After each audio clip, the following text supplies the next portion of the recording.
Bienvenue à notre webinaire. Donc aujourd'hui, on va s'intéresser à deux éléments surtout très intéressants aujourd'hui. C'est la notion d'inflation et la problématique que l'on a aujourd'hui avec la thésaurisation et ce qu'on appelle l'argent inactif ou l'argent qu'on a actuellement sur nos comptes et comment justement protéger notre épargne. Donc l'épargne est aussi notre patrimoine puisque notre patrimoine, c'est aussi de l'épargne. Donc, on va voir ça aujourd'hui durant le webinaire. Donc, pour un petit rappel, le webinaire, la présentation, ça va durer à peu près 45 minutes, entre 40 et 45 minutes. Et ensuite, on ouvrira les questions pour répondre à vos questions. Donc, tout d'abord, je vais vous présenter qui nous sommes. Donc, 570 ISI. Donc, quelques mots sur nous. Aujourd'hui, on est les pionniers de la finance islamique. Donc, on existe depuis 2010 et on est une société spécialisée dans les solutions conformes à l'éthique musulmane. Donc, on est une société financière, on est contrôlé par des organismes d'État, hein, comme notamment la CPR ou l'ORIAS, qui contrôlent nos activités. Donc, les différents services que l'on a aujourd'hui, c'est l'accession à la propriété, c'est ce par quoi on a commencé. On propose aussi de l'épargne immobilière, de l'investissement locatif, de l'assurance vie. On propose aussi deux services assez intéressants. C'est l'optimisation de la zakat et le calcul de la zakat pour nos clients. Et enfin, on a la possibilité d'accompagner nos clients dans la rédaction de testaments et dans leur succession. Donc depuis 2010, quand on a créé justement 570 ISI, c'était l'objectif principal, c'était de répondre à une demande, notamment à l'accession à la propriété. Donc vous voyez qu'en 2010, on a fait le premier projet d'accession à la propriété. Ensuite, en 2012, on a développé un peu plus l'accession. 2015, on a développé la partie professionnelle et investissement locatif. En 2018-2019, on a créé notamment la première SCPI. En 2020, le premier contrat d'assurance vie. Et on a développé un pôle patrimonial. Et enfin, on a lancé le plan d'épargne retraite qui démarre depuis 2022. Donc depuis pratiquement 10 ans, on essaie de répondre aux demandes de nos clients et surtout à des solutions un peu plus élargies que le financement immobilier. Donc, 570 aujourd'hui, c'est une création en 2010, 5 agences physiques un peu partout en France, et notamment une à l'île de la Réunion. On a 20 collaborateurs, plus de 7000 clients. On a 130 000 personnes qu'on a reçues, qu'on a accompagnées ou sur lesquelles on a eu des rendez-vous avec eux durant pratiquement 10 ans. Et c'est aussi 570 ISI, 700 millions d'euros financés en immobilier et 70 millions de collectes aujourd'hui en épargne. Donc, on va répondre à la problématique aujourd'hui, c'est mon argent d'or, il ne peut faire de mal à personne. C'est tout à fait la question qu'on doit se poser. C'est pourquoi notre argent qui dort en banque, quelles sont les raisons du fait que notre argent reste en banque? On a élaboré trois raisons principales, notamment la construction de son épargne de précaution. Qu'est-ce que c'est qu'une épargne de précaution? C'est de l'épargne qu'on met de côté au cas où il nous arrive quelque chose. En règle générale, les conseillers en financement ou les conseillers financiers donnent une marge, entre guillemets, ou un minimum à garder sur ses comptes bancaires. En général, c'est entre 3 et 6 mois de loyer. Donc, si vous avez un loyer à 1 000 euros, l'épargne de précaution, c'est entre 3 000 et 6 000 euros pour faire face à différentes difficultés qu'on pourrait avoir durant les mois de l'année. Donc, cette épargne-là, c'est vraiment l'épargne minimum qu'on doit posséder. D'accord? Et le reste, logiquement, doit être épargné. Donc la cause pourquoi on laisse l'argent dormir sur notre compte bancaire, c'est que c'est pour économiser pour des projets longs, moyen terme. Donc c'est ce qu'on appelle de l'épargne qu'on va préconiser, qu'on va mettre de côté pour financer un projet. Un projet d'achat immobilier à l'étranger, ça peut être l'achat d'une voiture, ou ça peut être la préparation à un projet professionnel pour créer son entreprise. Donc cette épargne-là, elle est concrète, elle est sur notre compte bancaire et ça sert à ce projet-là.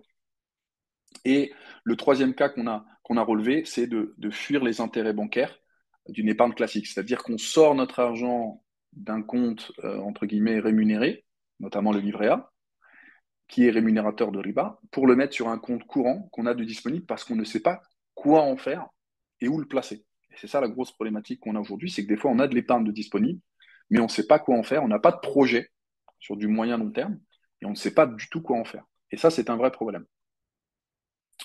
Pourquoi? Parce que l'argent qu'on met de côté est forcément touché par ce qu'on appelle l'inflation. Donc, qu'est-ce que c'est que l'inflation aujourd'hui? C'est ce qu'on appelle tout simplement le pouvoir d'achat, le fait de ne pas pouvoir avoir une diminution de son pouvoir d'achat. C'est surtout la valeur de la monnaie qui diminue. Donc les 4 points qu'on a retracés sur l'inflation, c'est une diminution du pouvoir d'achat, et on le voit aujourd'hui, hein.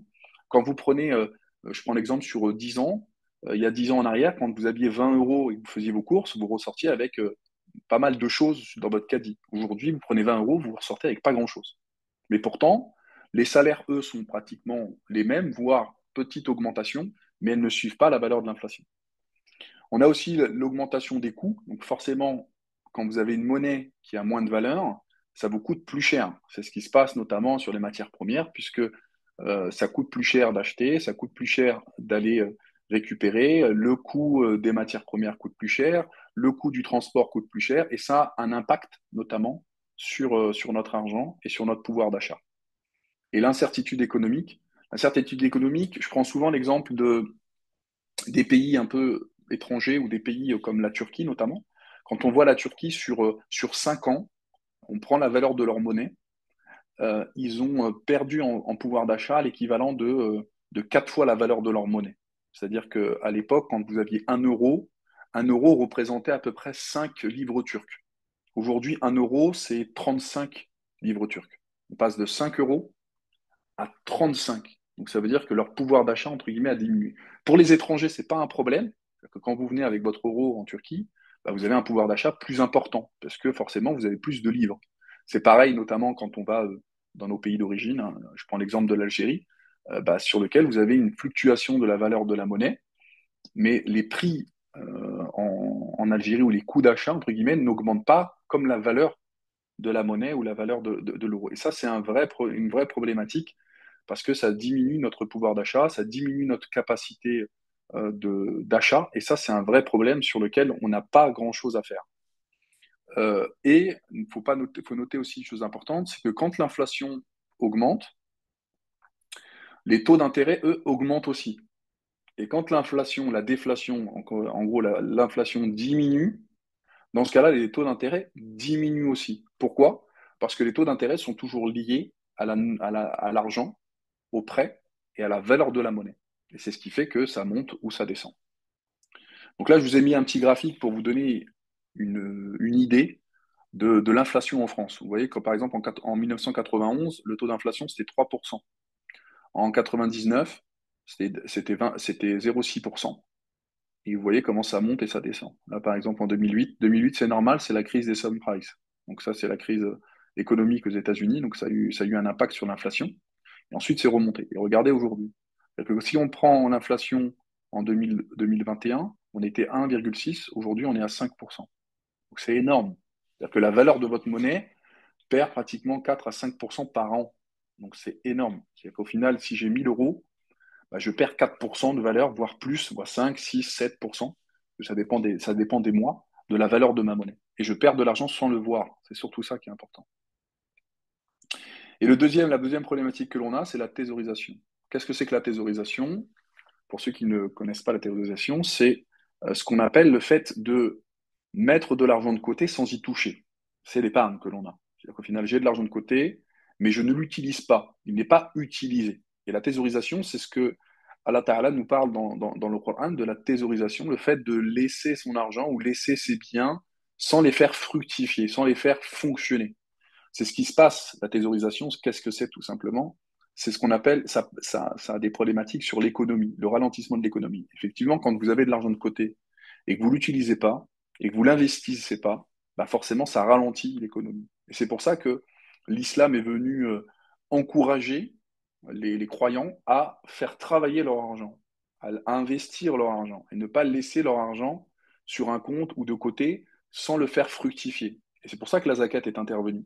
C'est pour justement rééquilibrer ce qu'on appelle les inégalités économiques, c'est rééquilibrer l'équilibre. C'est-à-dire qu'au final, tu n'investis pas ton argent, tu ne fais pas marcher ton argent et tu n'investis pas ton argent dans l'économie réelle, donc je vais te taxer. Donc je vais rééquilibrer la défaillance économique. Puisqu'en investissant dans l'économie, qu'est-ce que je vais créer? Ben, je vais créer de l'emploi, je vais créer de la richesse, je vais créer des éléments qui nous permettent justement de mieux vivre. On dit souvent, je donne souvent l'exemple de, de, d'un proverbe chinois ou japonais qui dit qu'il faut apprendre aux pêcheurs à pêcher et ne pas fournir aux pêcheurs du poisson. Vous voyez ce que je veux dire?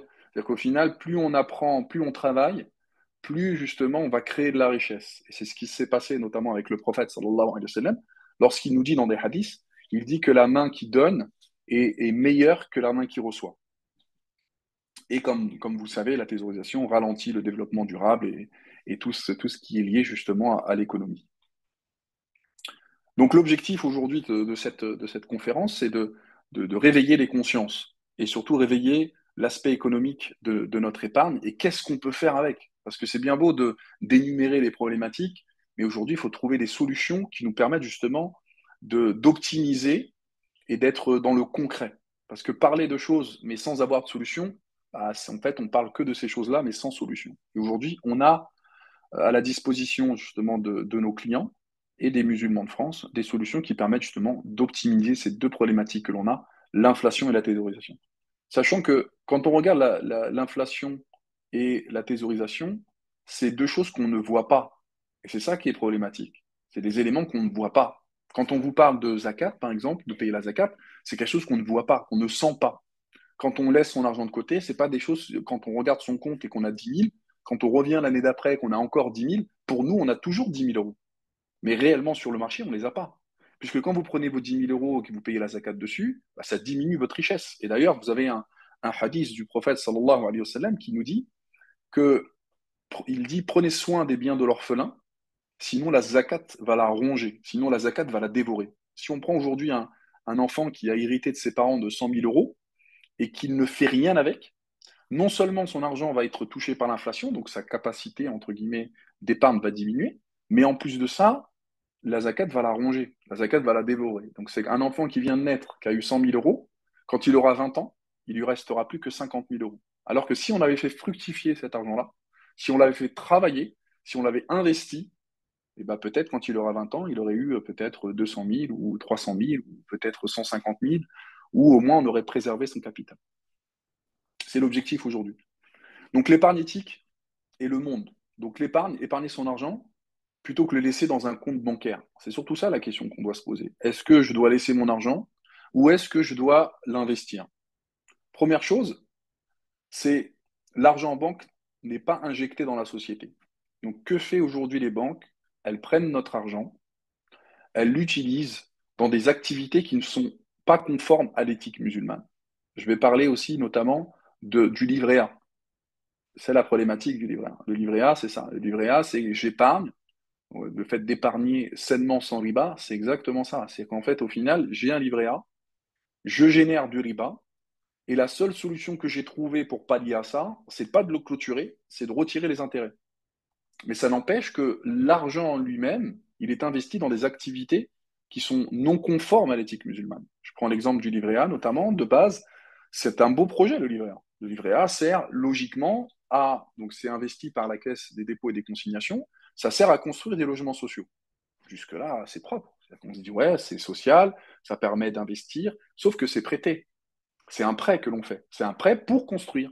Et derrière, la caisse des consignations, des dépôts des consignations, on rembourse l'investisseur avec un taux d'intérêt. Vous voyez.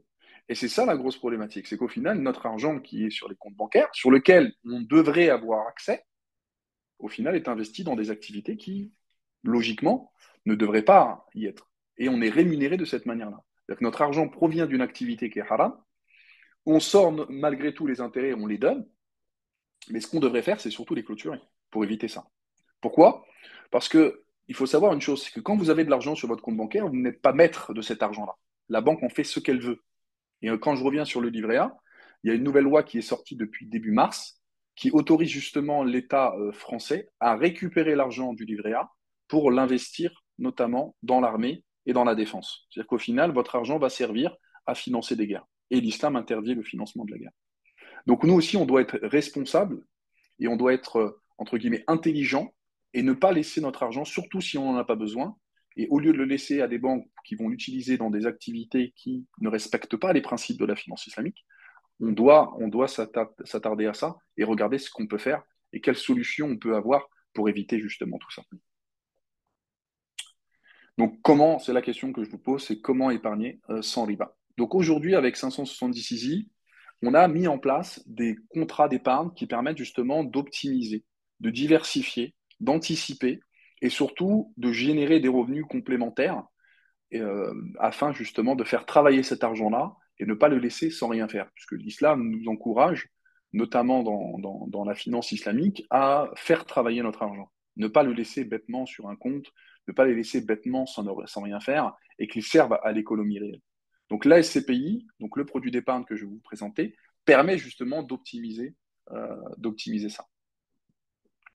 Donc voilà les solutions qu'aujourd'hui, chez 570 on propose. On a ce qu'on appelle de la SCPI, c'est de l'investissement dans de l'immobilier.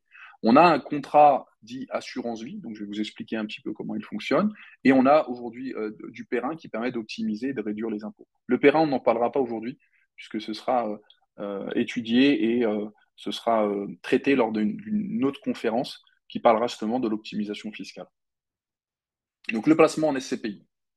Alors, la SCPI, elle fonctionne comme, comme un fonds commun. Pour certains, ceux qui connaissent un peu le système de la tontine, qui est utilisé par nos frères et nos sœurs africains, est très, très utile et très intéressant, qui permet justement de cotiser dans un fonds commun qui permet d'investir ou de faire travailler cet argent-là ou d'acheter des biens communs avec une facilité. Bah, ça fonctionne un peu sur le même principe, mais dans l'immobilier. C'est-à-dire que c'est un fonds commun, on va tous investir de la même manière, on va mettre notre argent dans un fonds commun. Ce fonds commun va servir justement à investir dans des biens immobiliers. Donc on va acheter des biens immobiliers qu'on va mettre en location. Et ces locations vont être redistribuées à l'ensemble des épargnants. C'est comme si aujourd'hui, vous et moi, on se mettait d'accord, chacun va mettre 10 000 euros sur un fonds commun. On va créer une structure, notamment une SCI pour les particuliers ou pour les sociétés. Avec cette SCI, on va acheter un bien immobilier qu'on va mettre en location. Et derrière, les locations, on va les répartir selon le nombre de parts que l'on a. Je prends un exemple. Hein. On met chacun 10 000 euros. Ça fait 100 000 euros. On est 10 personnes. Ça fait 100 000 euros. Donc, on a 10 parts chacun, parce que ça fait 100 parts. On a 1 000 euros de loyer. Et ben, les 1 000 euros vont être répartis. Donc, 100 euros par personne tous les mois. Donc ça fonctionne exactement le même principe, sauf que c'est plus étendu et c'est accessible à tout le monde. Donc la SCPI qu'on a mis en place depuis 2019, elle répond à un certain critère, à une certaine éthique, notamment au niveau des secteurs d'activité. Parce que c'est bien beau, on peut très bien avoir une SCPI, mais qui n'est pas conforme, parce que ça existe des SCPI en France, mais des SCPI, est-ce qu'elles respectent vraiment les principes de la finance islamique? C'est surtout ça la question. Et ça passe par le secteur d'activité. Donc on investit uniquement dans deux secteurs d'activité. On investit soit dans la santé, soit dans l'éducation. Je vous verrai après plus tard les différents biens qu'on a pu acheter. Donc soit on investit dans la sécurité, dans la santé, soit l'éducation. À titre d'exemple, on peut investir dans des cabinets médicaux, dans des cabinets dentaires, dans des, euh, dans des centres de formation, dans des crèches privées, tout ce qui est lié à la santé et à l'éducation. Et ça, c'est plutôt intéressant puisque ça nous a prouvé pendant les différentes crises financières qu'on a rencontrées, des crises euh, humanitaires aussi, notamment avec le Covid, bah, que comme on était sur des activités dites essentielles, on n'a pas perdu de loyer, c'est-à-dire que nos locataires ont continué à payer leur loyer, donc la stratégie était plutôt bonne. Pareil, la SCPI n'a pas de dette. Donc ça, c'est important aussi de comprendre qu'une SCPI qui n'a pas de dette, elle n'est pas dépendante des marchés financiers. On le voit aujourd'hui avec la problématique de l'inflation tout à l'heure. Je vous avais dit que ça a un impact sur les taux d'intérêt. Donc ça veut dire que si j'étais sur une SCPI qui empruntait sur les marchés financiers, bah, c'est très compliqué. Quand vous empruntez à 4% et que vous devez rémunérer vos investisseurs à 4%, c'est très, très, très compliqué. Donc nous, on n'a pas cette problématique-là, puisqu'on n'a pas de dette, on a zéro riba, on n'a pas d'investissement, on n'emprunte pas sur les marchés financiers. C'est-à-dire qu'on collecte de l'épargne et avec cette épargne-là, on achète des biens immobiliers. Et pareil pour le placement de la trésorerie, puisque dans la SCPI, vous avez toujours une part de liquidité. Donc cet argent-là n'est pas investi dans des banques, elle est sur un compte, dit un compte comme un compte séquestre, un compte sur lequel il n'y a pas de mouvement et sur lequel la banque ne peut pas investir cet argent-là. Parce qu'on a une convention spécifique avec la banque partenaire sur lequel la banque est interdite d'utiliser cet argent-là. Par contre, vous, en tant que particulier, la banque peut faire absolument ce qu'elle veut avec vous. Et ça, c'est une problématique. Donc la SCPI, aujourd'hui, en termes de performance, quand on compare aujourd'hui d'autres produits financiers qui existeraient sur le marché, bah, vous avez les SICAV monétaires, vous avez le livret A et vous avez la SCPI. Et après les actions bien sûr françaises. Donc sur l'échelle de risque, la SCPI, elle se place au niveau 3. Donc l'échelle de risque, qu'est-ce que c'est? Ça a été mis en place par l'AMF. Pour ceux qui ne savent pas, l'AMF, c'est ce qu'on appelle l'autorité des marchés financiers. L'autorité des marchés financiers, c'est un organisme d'État qui est là pour contrôler, vérifier que les organismes qui proposent de l'épargne respectent bien la réglementation. Et c'est surtout, ils sont là aussi pour informer l'épargnant différents risques qu'il pourrait avoir lorsqu'il investit dans un...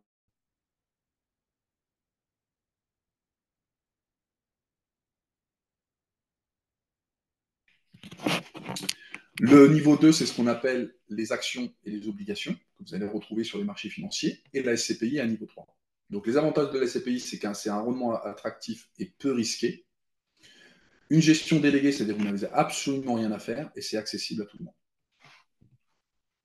Donc ça, c'est les exemples d'investissements qu'on a fait. On a acheté un laboratoire, on a acheté des locaux commerciaux, on a acheté des pharmacies, des cabinets dentaires.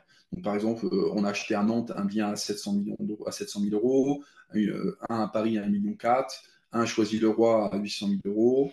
Donc, on a acheté un peu partout en France. D'accord. Actuellement, on est à peu près une trentaine, entre 30 et 40 acquisitions actuellement sur la SCPI. Donc, on a investi dans le neuf aussi et dans des biens qui sont plutôt bien entretenus et surtout qui ont des locataires qui sont sérieux et qui respectent une certaine éthique, puisqu'on a eu le label ISR. ISR, c'est investissement socialement responsable. C'est que même nos locataires doivent respecter une certaine charte, notamment l'aspect écologique et économique. C'est-à-dire qu'on ne laisse pas les lumières allumées, on ferme quand il faut fermer, on respecte aussi la température, on respecte aussi les normes écologiques et environnementaux sur les différents locaux qu'on a achetés. Donc on a aussi l'éthique. L'éthique, c'est pas uniquement faire du halal, c'est aussi, ça va plus loin que ça. On essaye d'aller plus loin que ça. Comme je dis toujours à mes clients, je dis toujours que le halal, c'est pas que dans l'assiette, c'est aussi dans la manière de vivre, dans la manière d'exister et de la manière d'investir. Donc pour revenir sur la SCPI, le taux de rendement en 2023, c'était 4,72. En 2022, on était à 4,72 aussi. On a obtenu le Grand Prix du jury en 2022, le Grand Prix de la durabilité en 2022. On est dans le top de SCPI éco-responsable en 2022 et pareil, la meilleure relation associée en 2022 de notre SCPI. Donc, ce qu'il faut retenir de la SCPI, c'est que c'est accessible à partir de 1 000 euros. Donc, ouais, c'est accessible à tout le monde. Le rendement est à 4,72 par an. Les versements des loyers, c'est tous les trimestres. Et c'est une délégation des tâches, c'est-à-dire que vous n'avez absolument rien à faire, puisqu'on a un gestionnaire qui va gérer pour vous les différents investissements qu'on a mis en place. Donc, pour suivre justement votre SCPI, vous auriez un dashboard, vous avez une newsletter qui arrive tous les mois sur votre boîte mail, vous avez un bulletin trimestriel, donc tous les 3 mois, on vous envoie un compte-rendu de la SCPI, qu'est-ce qu'elle a fait, dans quoi elle a investi, combien elle a investi, les différentes acquisitions qu'on a faites pendant le trimestre, les futures acquisitions sur lesquelles nous sommes, et vous avez un rapport annuel. Donc chaque année, vous aurez un rapport de la SCPI sur l'année complète. Donc c'est plutôt bien suivi. Vous avez un espace dédié chez 566i et un espace dédié aussi via le gestionnaire. Maintenant, on va rentrer dans un autre produit d'épargne qui est aussi intéressant, qu'on appelle l'assurance vie. Donc l'assurance vie, il faut démocratiser un petit peu ce mot-là. On a un peu cette vision de l'assurance vie en se disant oui, mais l'assurance vie, c'est haram. C'est haram puisqu'on n'a pas le droit d'utiliser l'assurance vie. Donc, il faut qu'on arrête avec cette image de l'assurance vie. L'assurance vie, c'est un support assurantiel en France, mais l'assurance vie dans lequel on n'a pas le droit d'investir, c'est ce qu'on appelle, on a un peu cette image des États-Unis en se disant ouais, mais si je meurs, je vais toucher 1 million d'euros. Cette image un peu de l'assurance vie en disant oui, mais non, c'est ce qu'on appelle de l'assurance décès ou ce qu'on appelle la prévoyance décès. Donc oui, dans les contrats d'assurance vie, ça existe. C'est que quand vous allez voir votre banquier à la Société Générale ou à la BNP, le travail de ces conseillers-là, c'est de vous proposer de l'assurance vie sur lequel vous aurez une partie de votre investissement qui va aller sur ce fonds, ce qu'on appelle un fonds perdu, ce qu'on appelle une prévoyance décès, et le reste est investi sur les marchés financiers. Dans le cadre de notre contrat d'assurance vie, on a supprimé la partie prévoyance décès puisqu'elle n'est pas conforme à l'éthique musulmane. On n'a pas le droit d'investir dans ce type de contrat-là. Par contre, notre assurance vie investit uniquement sur les marchés financiers et on investit votre argent dans des sociétés qui respectent les principes de la finance islamique. Donc pourquoi l'assurance vie? Tout simplement parce que déjà, c'est le produit préféré des Français. C'est-à-dire que quand vous parlez avec des Français de souche, entre guillemets, ils ont tous des contrats d'assurance vie. Récemment, il y avait un reportage, je ne sais plus sur quelle chaîne, sur notamment l'héritage. Et il y avait une dame qui a laissé en héritage à ses enfants, je crois qu'elle a laissé deux maisons, une à Paris, une dans le sud. Il y avait à peu près 300 000 euros sur les comptes bancaires pour chacun des enfants. Et elle avait mis en place un contrat d'assurance vie. Et dans ce contrat d'assurance vie, elle avait mis 700 000 euros sur ce contrat-là. Et elle a fait en donation dans cette assurance vie à une association pour animaux. Vous imaginez, vous arrivez chez le notaire et que vous apprenez que vos parents ont mis 700 000 euros pour un refuge d'animaux. Donc je peux vous dire que pendant le reportage, les enfants étaient dans un état incroyable en disant wow, 700 000 euros, mais pourquoi elle a fait ça? Pourquoi ma mère elle a fait ça? Pourquoi elle a fait ça? Parce que justement, le contrat d'assurance vie permet beaucoup de choses, notamment sur la transmission, et permet de transmettre de son vivant une partie de son héritage, une partie de ce qu'on a mis placé avec des avantages fiscaux et des avantages patrimoniaux. Donc l'assurance vie, comme la SCPI, reste quand même des produits d'épargne sur du moyen long terme et non pas sur du court terme. Donc si je regarde aujourd'hui la situation d'un contrat d'épargne pour un enfant, on prend l'exemple aujourd'hui des profils d'épargnants qui peuvent exister, on a aujourd'hui dans le cadre de l'assurance vie 3 profils d'épargne, 3 profils, 3 manières entre guillemets d'investir sur le contrat. La première, c'est ce qu'on appelle un profil prudent.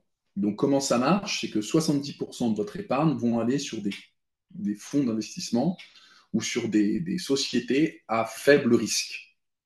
Et vous avez 30% sur lesquels on va aller chercher de la performance. C'est ce qu'on préconise aujourd'hui, nous, chez 566i, en termes de gestion, ce qu'on appelle un profil prudent pour les enfants. Pourquoi? Parce que pour les enfants, on essaie de préserver le capital, on sait que c'est une épargne sur du moyen long terme, ce qui permet justement d'optimiser au mieux. Ensuite, on a un profil équilibré, donc c'est du 50-50, 50% sur des actions pures, et 50% sur des fonds sous-couc ou ce qu'on appelle des fonds à faible risque. Et enfin, vous avez le profil dynamique sur lequel on va déployer 70% de votre épargne sur justement des actions ou sur de l'investissement à risque et 30% sur des fonds stables. Sachant qu'aujourd'hui, pour vous donner un ordre d'idée, un profil prudent, ça rémunère entre 3 et 4%. Un profil équilibré, c'est entre 5 et 6% par an. Et le dynamique rapporte entre 6 et 8% par an sur une période de 8 ans. Et encore, c'est une précaution, c'est une prévision. Donc on ne peut pas garantir, entre guillemets, la performance, mais c'est à peu près ça sur les 8 ou les 10 dernières années. Donc voilà, donc délégation est profilée. Donc ça, voilà, c'est ce que je vous disais, sur un profil prudent, vous vous rappelez l'échelle de risque que l'AMF a mis en place. Donc sur un profil prudent, l'AMF préconise 3%, donc c'est un peu comme la SCPI. Sur le profil équilibré, on est sur 4, et sur un profil dynamique, on est sur 6 sur 7, sur l'échelle. Donc la rentabilité, on est à 3%, 5 et 7%, sur une période entre 8 et 10 ans. Donc concrètement, ça donne quoi pour vos enfants? C'est-à-dire que si demain, on transformait justement le livret A à un contrat d'assurance vie. Donc l'ouverture du contrat, c'est 500 euros à l'ouverture, donc accessible à tout le monde, et 50 euros par mois. Donc si je prends aujourd'hui un contrat d'assurance vie et un livret A, sur une période, donc là la période, bon, c'est pas 2003, mais c'est sur une période de 10 ans, et qu'on se rend compte que le livret A aujourd'hui, il va toujours rester de la même manière. C'est-à-dire que je place 10 000 euros sur 10 ans, sur un contrat de un livret A, je vais gagner 3 900 euros à peu près d'intérêts bancaires.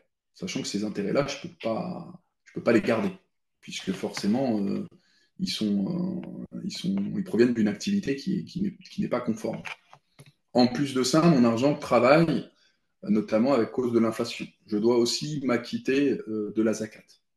Alors que sur un contrat d'assurance vie, vous voyez, j'ai une période sur laquelle ça peut varier, c'est-à-dire que c'est une variation de la rentabilité du contrat, mais au final, sur une longue période, je vais être bénéficiaire, donc je vais gagner de l'argent sur cette partie. Et cet argent-là que je vais gagner, grâce à mes investissements, grâce à la performance des entreprises, ce qu'on appelle des dividendes, bah, ça m'a permis de garder cet argent-là.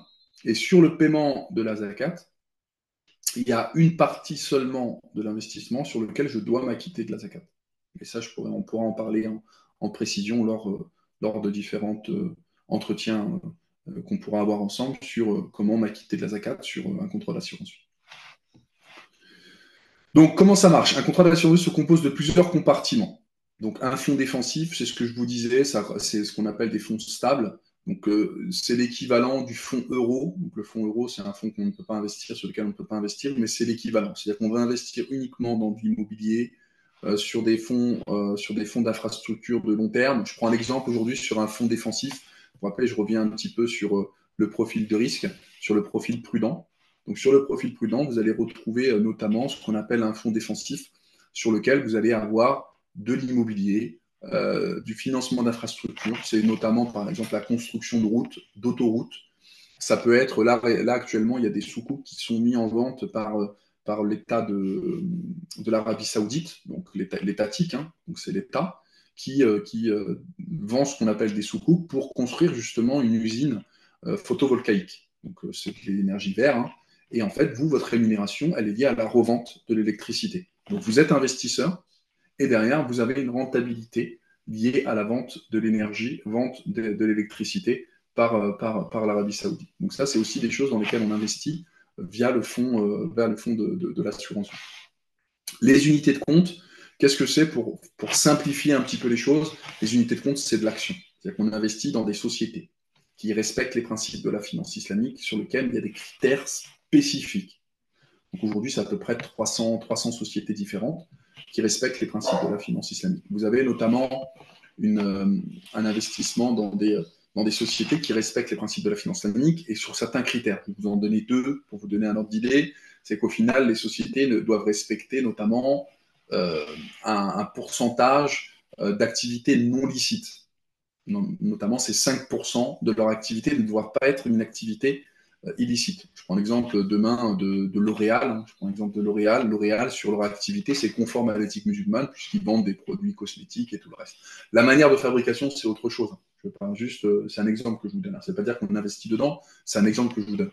Donc L'Oréal, par exemple, va respecter les principes. Ça veut dire qu'elle n'aura pas d'activité non conforme à l'éthique musulmane, qui respecte les principes de la finance islamique, ou qu'elle ait des activités mais inférieures à 5% de son chiffre d'affaires.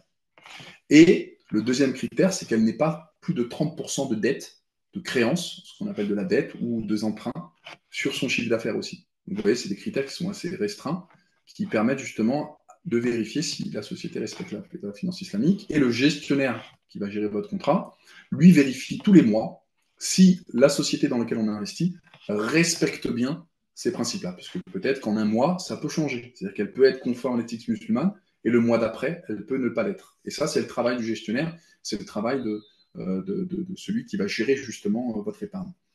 Et derrière, on a aussi une conformité, puisqu'on fait appel à ce qu'on appelle un chalet à bord, un comité indépendant, qui est là pour vérifier, contrôler que les activités du gestionnaire respectent bien les principes de la finance islamique. Il le fait la même chose avec la SCPI. Il vérifie dans quoi il est investi, comment elle était acquis, donc comment les biens ont été achetés et tout le reste. Et chaque année, il nous délivre ce qu'on appelle une fatwa, une attestation, comme quoi les activités de la SCPI et les activités de l'assurance vie respectent bien les principes de la finance islamique. D'accord? Donc pourquoi choisir l'assurance vie? Pour plusieurs choses. La première, c'est le secteur d'activité. Donc pas de fonds euros. On sélectionne rigoureusement des fonds d'investissement. Pas de produits basés sur la dette, pas de prévoyance d'essai ni de sortie en viagère, et pas de clause bénéficiaire en accord avec ces conditions. Donc ça aussi, cet élément-là est essentiel dans un contrat d'assurance vie, puisque ça vous permet de céder à la personne de votre choix sans payer d'impôts et sans payer de ce qu'on appelle des droits de succession sur la personne que vous avez choisie. C'est comme tout à l'heure l'exemple que je vous avais donné avec la dame qui a donné 700 000 euros en legs à une association. Donc elle a pu le faire, l'association n'a rien payé et elle ne paie pas d'impôts non plus dessus puisque c'est un contrat d'assurance vie. Et dans les contrats aussi, on peut désigner une personne. Si par exemple demain vous décidez de favoriser un de vos enfants, c'est possible de le faire via un contrat d'assurance vie. Vous le nommez comme bénéficiaire, et si demain il y a un décès ou si demain il y a quoi que ce soit, l'argent ira directement à votre enfant sans passer par la case notaire. Et ça, c'est plutôt intéressant. Donc l'assurance vie conforme à l'éthique musulmane. L'avantage fiscal sur les taxations des profits. C'est-à-dire qu'à partir de 8 ans, lorsque j'investis sur un contrat d'assurance vie, tous les bénéfices générés, je bénéficie de 9 200 euros en étant en couple ou 4 600 euros si je suis célibataire. Qu'est-ce que ça veut dire ça? C'est que sur les bénéfices, si je dépasse les 8 ans, que j'ai moins de 9 200 euros, je ne paye pas d'impôt sur les bénéfices. Je vais payer des prélèvements sociaux, mais pas d'impôt. Je ne suis pas taxé. Et ça, les 9 200 euros, c'est tous les ans.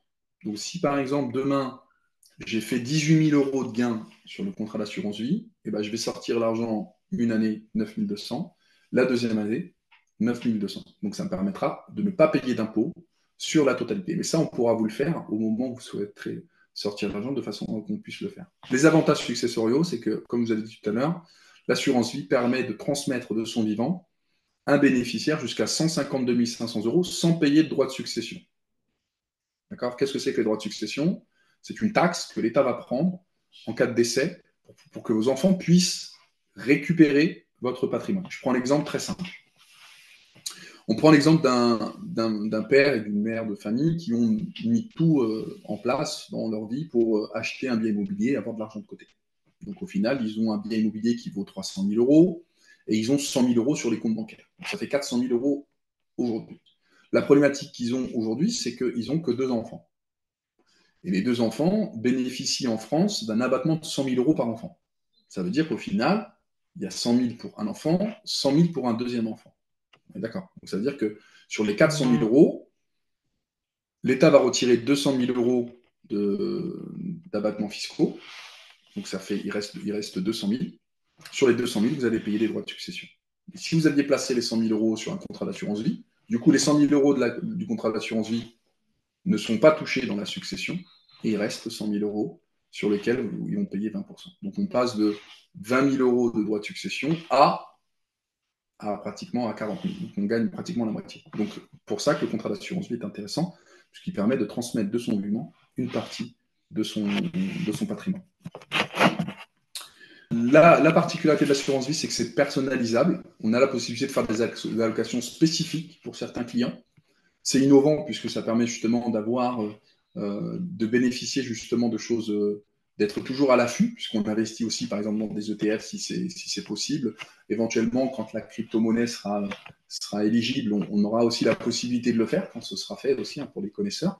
Et on a la possibilité d'investir dans pratiquement ce que l'on veut à partir du moment où ça respecte les principes de la finance islamique. Et comme je vous avais dit tout à l'heure, le contrat est certifié et conforme à l'éthique musulmane, puisqu'on a un charia à bord qui est là pour auditer, vérifier que l'assurance vie respecte bien, ainsi que la CPI, les principes de la finance islamique. Donc aujourd'hui, chez 576i, les mots-clés, c'est qu'on a 15 conseillers aujourd'hui qui sont disponibles, dont moi. Moi, je vous ferai un plaisir de vous accompagner pour les différentes questions que vous avez à vouloir. Donc, sachant que au niveau de la souscription, vous aurez toujours ce qu'on appelle une audit patrimoniale. On vous fera toujours des préconisations. Et ensuite, la souscription se fera en ligne, pas besoin de vous déplacer. Et vous aurez toujours un suivi. Donc, en règle générale, chez 570, on essaie toujours de garder le même conseiller. C'est un conseiller qu'on a au départ, on essaie toujours de le garder au fil du temps. Ça permet de créer une relation de confiance, une relation presque intime. Hein. Aujourd'hui, j'ai des clients qui m'envoient des messages pour le Eid, qui m'envoient des messages pour la naissance de leurs enfants. On reste toujours en contact, on s'envoie des messages, ils ont des questions particulières. On n'est pas uniquement là pour faire souscrire, entre guillemets, des solutions. On est là aussi pour accompagner, conseiller des clients qui ont des problématiques, d'héritage aussi, hein, des clients qui ont eu des décès, qui nous appellent pour avoir des informations, comment gérer ça, comment faire, qu'est-ce que je dois entreprendre, ou des clients qui, avant de se marier, nous contactent aussi pour qu'on puisse les orienter et les conseiller sur leur choix de leur contrat de mariage. Donc tout ça aussi, ça fait partie de notre rôle et on est là pour vous accompagner du début jusqu'à la fin. Donc là, la présentation est terminée et je vais maintenant répondre à vos questions pour ceux qui ont des questions, Inch'Allah.